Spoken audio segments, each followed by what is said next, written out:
You're looking at Mercedes at its peak.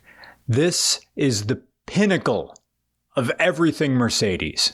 This is everything Mercedes learned since inventing the automobile and pup play in the closing years of the 19th century. This is a slab of confident Teutonic perfection, rolling straight out of the Philadelphia Mainline Society and into your mom's Carlsbad Caverns photo album.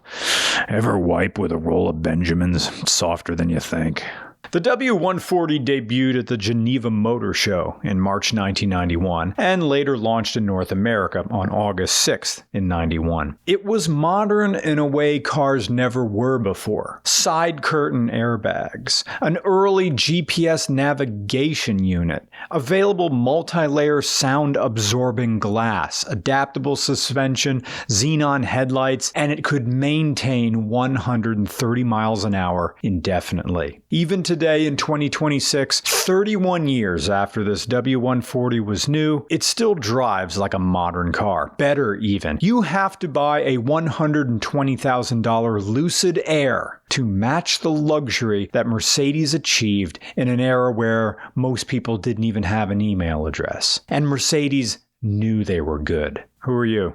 Said flatly, with no emphasis on any of those three words. This is how you dismiss someone from a place of comfort. Bother a W140 driver in the 1990s, and that's what you'll get. Who are you?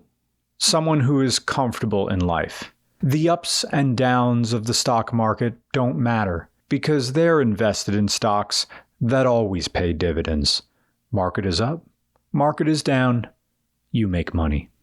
If you drove an S-Class in the early or mid-1990s, you could say you knew Peter Lynch and his Cruella de Vil haircut. Who are you? Mercedes said to all the Japanese luxury cars, I'm Mercedes. I'm the planet's standard of what luxury means. I have nothing to fear. Why should have Mercedes feared Japan?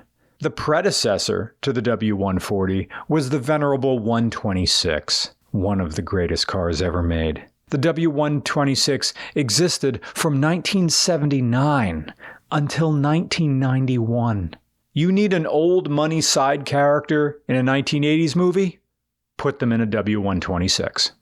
There were budget versions of the S-Classes. They either ran turbo diesels, but you'll find those versions used as taxis in countries outside of North America. And there were two budget gasoline engines, a tiny 2.8-liter inline-six and a slightly larger 3.2-liter inline-six, both of which belong to the M104 engine family. The engine of this 140 has a 4.2-liter M119 V8, making 270 horsepower and 295 pound-feet of torque. A 5-liter M119 was also offered. Above the V8 was the 6-liter M120 V12, and if that's not enough, AMG bored and I think also stroked it up to 7.3 liters. But the 4.2 and the 5.0 V8s were what most Americans wanted. But those behave very different from contemporary domestic American small blocks like the Chevy 350 in this 1991 Cadillac. American V8s from the factory, sit down. American V8s from the factory, I know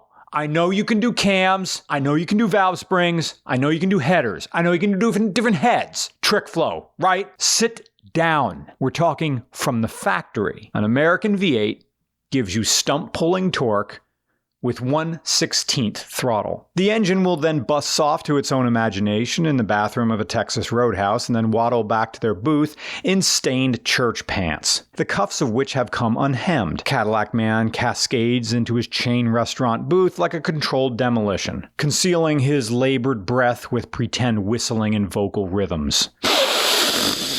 But with the M119, well, that's a V8 you're meant to use full throttle with.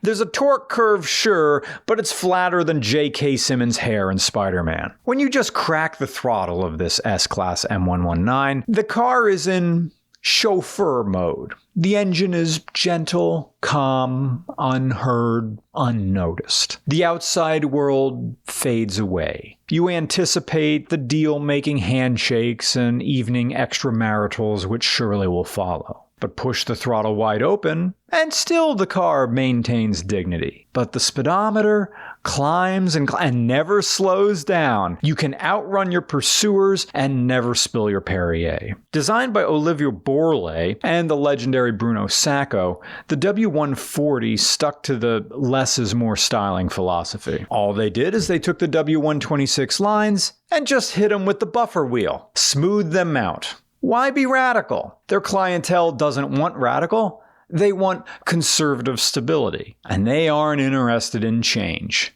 But Mercedes was wrong. The W140 hit North America just in time for the early 1990s economic recession, which lasted from 1990 to about 1993 or 1994.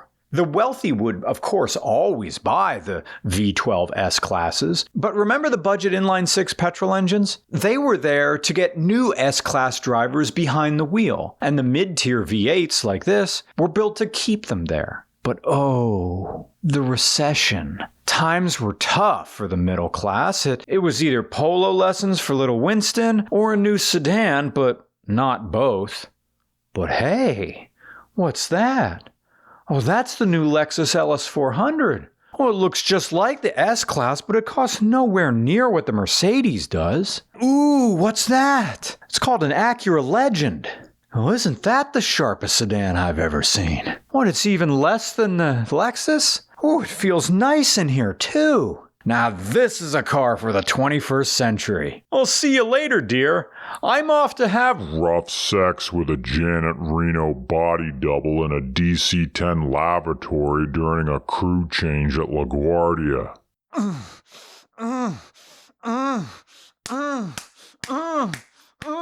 Shut your mouth. Shut your mouth. Did you know this was also the last S-Class available with a manual transmission? Shut your mouth or you're getting the worm clamps again. Yes, Janet Reno. Final warning.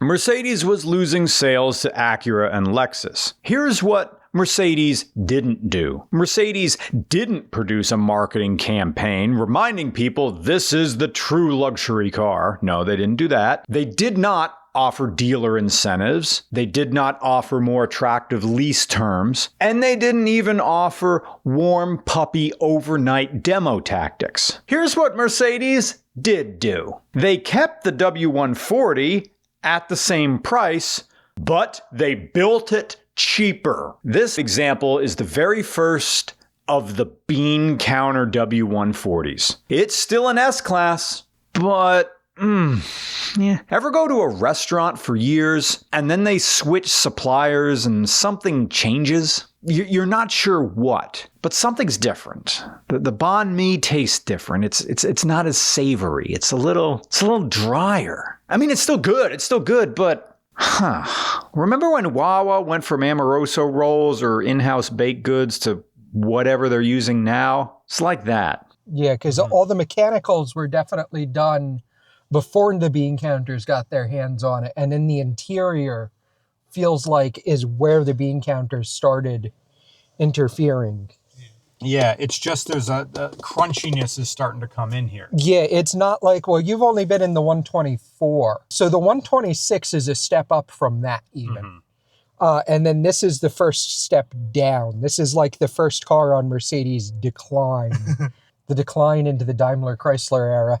Quick break from the Mercedes review just for a second. We have a mini co-op giveaway going on for the C5 Corvette. This is in conjunction with another YouTuber. But if you want to continue to support regular car reviews in between our main giveaways, you can enter for this C5 Corvette. Don't worry, you're still supporting regular car reviews. And these giveaways help regular car reviews keep functioning in this current age, 2026. The C5 is one of those Corvettes that bridges the 80s into the 20 teens. Yes, I know the C6 and C5, they're the same but different. And the C5 is the last USDM car and one of the last cars in the world to still use those beloved pop-up headlights. So click the link in the description or go to fanathem.com/regularcars, buy some limited edition merch, and someone's going to win this beautiful late model C5 Corvette with the manual transmission. Thank you so much, And now back to the Mercedes. Mercedes-Benz S420. How much money should it cost to not be bothered? In 1996, this retailed for about $73,900. In 2026, that's over $152,000. If sold today, it would still be more expensive than a Lucid Air. And from an engineering standpoint, this is Mercedes doing cartwheels in front of double amputees. They're showing off, and it feels like they're kind of being dicks about it, because it's almost too good. And I get that.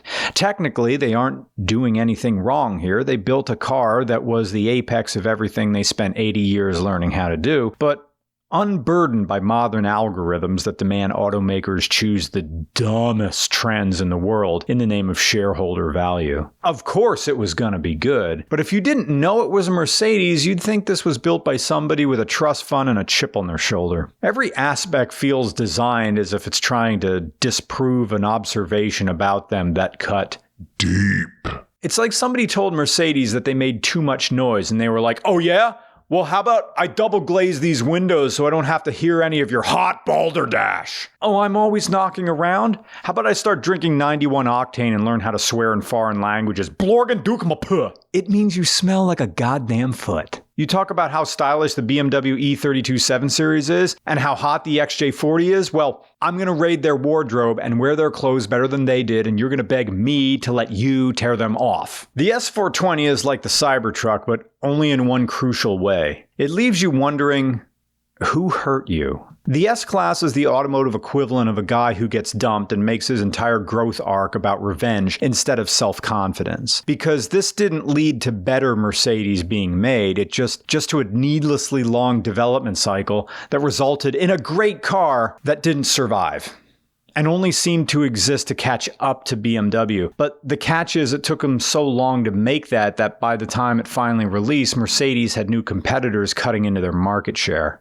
Development of the W140 goes all the way back to 1981, when Mercedes planned to develop this over the course of the 80s and drop it right at the end, September of 89. But then two things happened. One, the Lexus LS400 came out, and two, BMW released the E32 7 Series, and because that was the first post-war V12-powered German passenger car, Mercedes then delayed the W140 for about 18 months while they tried to make a V12 of their own. They were playing catch-up to BMW, and Mercedes felt emasculated, like the guy who can't get the straw into the Capri Sun in one stab. The delay created friction between the engineers and the executives, and it got bad enough that the chief engineer eventually bailed on the project altogether. While you could argue that the car was ultimately worth the wait, the delays significantly added to production costs that were either then passed on to the consumer so that even the people with Martha's Vineyard money just went and bought something else, like the Lexus or the Acura Legend. Mercedes-Benz W140. For people who have thoughts about flyover states that they can't share in mixed company. Mercedes-Benz S-Class. Sponsored by the business school guy to the guy who hands you a business card in the sauna pipeline. On release, the W140 could cost as much as a quarter more than the W126 that came before, which might not have hurt their bottom line among people who traded in social currency. Because the word Mercedes means something when you're trying to stay behind the velvet rope, but for everybody else who might have given them a shot, with the little straight sixes, Mercedes couldn't justify the added cost. Not when there were competitive options, like the Acura Legend, which was sub $30,000 at its base. Even the base Lexus LS400 was under $45,000. And this was over $70,000. To your average high roller,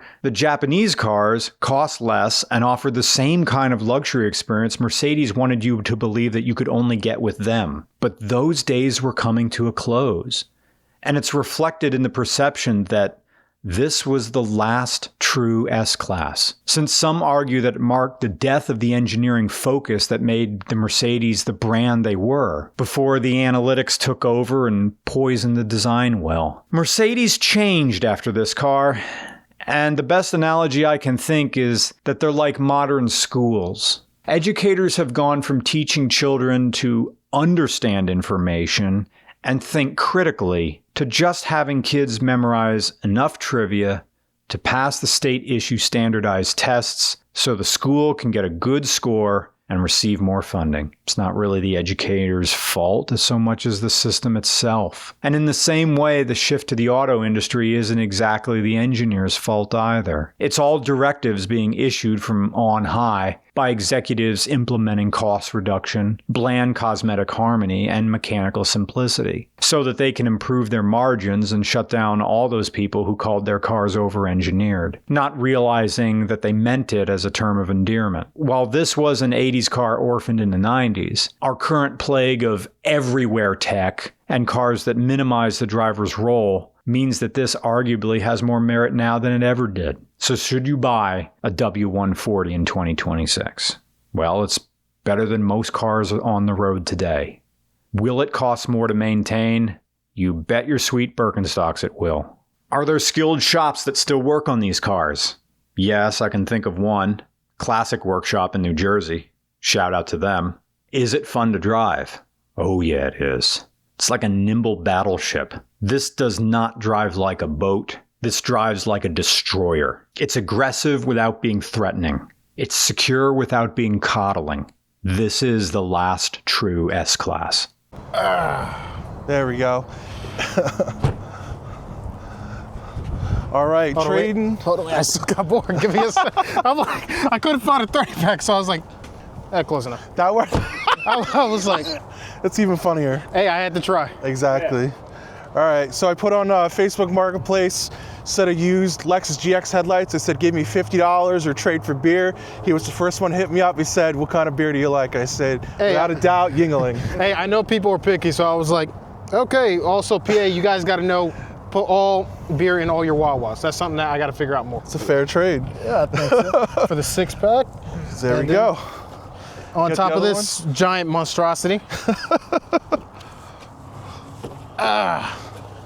Yeah, this one, what happened was my friend was getting an oil change and they put like a pad down and it, like he had the headlights on and it started to do like this little melty shit.